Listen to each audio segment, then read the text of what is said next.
Hi guys, it's Dr. Liz Jenkins with drlizcoaching.com. And hey, have you ever thought about wounding and being wounded with love languages? And most of us that are aware of love languages and work with it, we know and we work on identifying how we like to be loved and how our partner likes to be loved and shown appreciation, affection, all the kind of things. And out of those love languages, we are striving to have our needs met and theirs met, right? Right? Anyone familiar with those love languages? Oh, I'll review real quick, okay?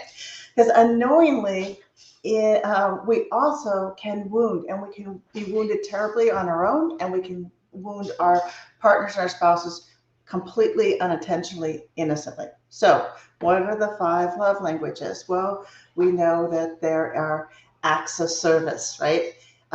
Where we like things done for us and it gives us all sorts of goosebumps. And it may be just something that's, oh, bringing a glass of water or busting the dishes or picking up the trash, doesn't that be fancy? We have words of appreciation, words of affection. Hey, you look great. I love you. I'm so lucky to have you. You know, and it can be verbal, it can be little post-it notes, it can be whatever, but we like the words, we like to hear them, see them. There can be physical touch, right? And not all intimate and in the bed type of thing. It can be a hug, it can be holding a hand, it can be rubbing the shoulder, ruffling the hair, but we like to be touched, or our partner likes to be touched. There's quality time, right? Where we like to hang out with each other and snuggle on the couch or go for a walk or, you know, be invited to play a game or go for a drive. It doesn't have to be big and fancy. We want time together. And that sends us and makes us feel like we're a priority.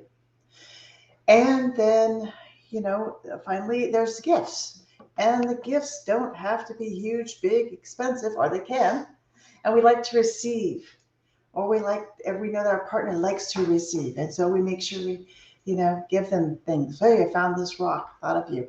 I was in the store and I realized they had your favorite soup, and so I got you. Wow, they thought about me, they got me a gift. All right, don't be confused with how the gifts go, but each of us has our own definition of how we like and that love language. All right. Um, and so maybe you know right off the bat what your love language is. Maybe it's words of affirmation, and maybe you know that your partner, your spouses, they like physical touch. They like just to kind of check in and have you just say hi, give a hug, that type of thing, a kiss. And so if you do, that's great. You guys are way ahead of the game. If you don't, no worries. Even just DM me. I've got a great course on exploring the love languages and how they show up in your relationship. So you don't even have to spend a lot of time reading books or doing things. I've got it if you need it. All right. But let's say you don't. You got one of those five and you know what yours is, and you know what theirs is. Well, in a kind of funny kind of twist, people unknowingly use the love language of their partner or spouse to hurt and to wound. Unknowingly, we're nice people. We usually don't go in there and do something deliberate. But in these conflicts and these fights, if we had a couple that, let's say mine was words of affirmation and theirs was physical touch, and we had this big conflict, and I'm hurt and wounded, they're hurt and wounded and angry or frustrated, and we go to our separate rooms or separate spaces. We shut down, we don't talk. What happens? I don't get words of affirmation. I don't get my love language. I'm feeling worse. I'm feeling isolated. I'm feeling disconnected. Remember, we also went to separate rooms. And if my partner really enjoys physical touch, my husband, really enjoys that physical touch, we're not talking, so I'm shutting down. And we're certainly not touching or giving a hug or even a pat on the shoulder because we're in separate rooms. So they get wounded, and so this is important. I want you guys to really pay attention to in the good times, right? We want to be giving that love languages and stuff, but in the the bad times, the tough times, when we're having the fights and having the conflicts, are we unknowingly wounding and making things harder and worse for ourselves or our partner? Are they unknowingly making it worse because it actually takes away my love language? So the thing that rewards us and makes us feel the most loved is also the same avenue and the same thing that can make us feel most hurt and disconnected. And many times, unknowingly, nice people wound by withdrawing the language of their partner, of their spouse. And they do it in a defense mode. So get real clear on what you think your love languages are. Whether it's, remember, we talked about acts of service, quality time, gifts, right? Physical touch. And I want you to make sure that you're also clear on what your partner and spouses are, and ask them, hey, what is it? Do you like physical touch? Do you like words of affirmation? Do quality time? What does that look like? And make sure you go, what does that look like to them? Because it's not the same for everyone. And then think about the last time that you guys had upset moments, arguments, conflicts. What did you do?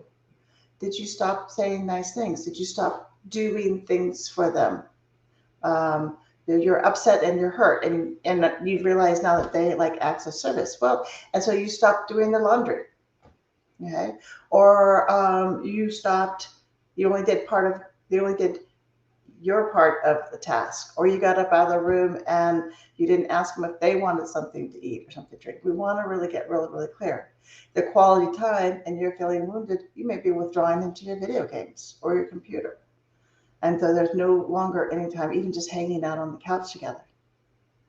And so love language are great, and it's wonderful because we want to supercharge and really hone in when we want to show our partner or spouse. We want our partner or spouse to have that clue, and they can hone in and give us the love and affection to supercharge us and connect again, because all of us need that in our relationships. But think again about how that might flip and how we might be wounding or our loved one unknowingly or deliberately, and how we need and feel when they withdraw that love language, that thing that makes us feel like, okay, this is the reason I'm in this relationship. Okay. So have a wonderful day. Remember, use your love languages, but also pay attention to how you might accidentally, indirectly, unknowingly be wounding deeper by withdrawing those, especially in the moments when you're both unhappy or you're unhappy with them. And let's get clear, let's get honest, and let's stop using those to wound. We have words, we have tools, we have ways and strategies that we don't have to play kind of these games. All right, we can figure out what was hurt you, and I can show you it's very, very simple strategies and techniques to make sure that your needs are being met in a way that's appropriate, and that they hear you in a way that's appropriate. No games, no accidental wounding. All right, so I'm out of here. Enjoy yourself. Again, if you want more information on exactly what love languages are and how they might be showing up in your relationship, let me know. DM me. I've got a quick mini class you can use. Right? If you want to take it a step further and really insulate so you aren't wounding them accidentally, you guys really deep dive, let me know. DM me. I've got my Reignite Couples program. And whether it's you showing up and wanting to kind of tune up your strategies, or it's the two of you, my program works. All right. Take care. Talk to you later. It's Dr. Liz with drlizcoaching.com. Bye-bye.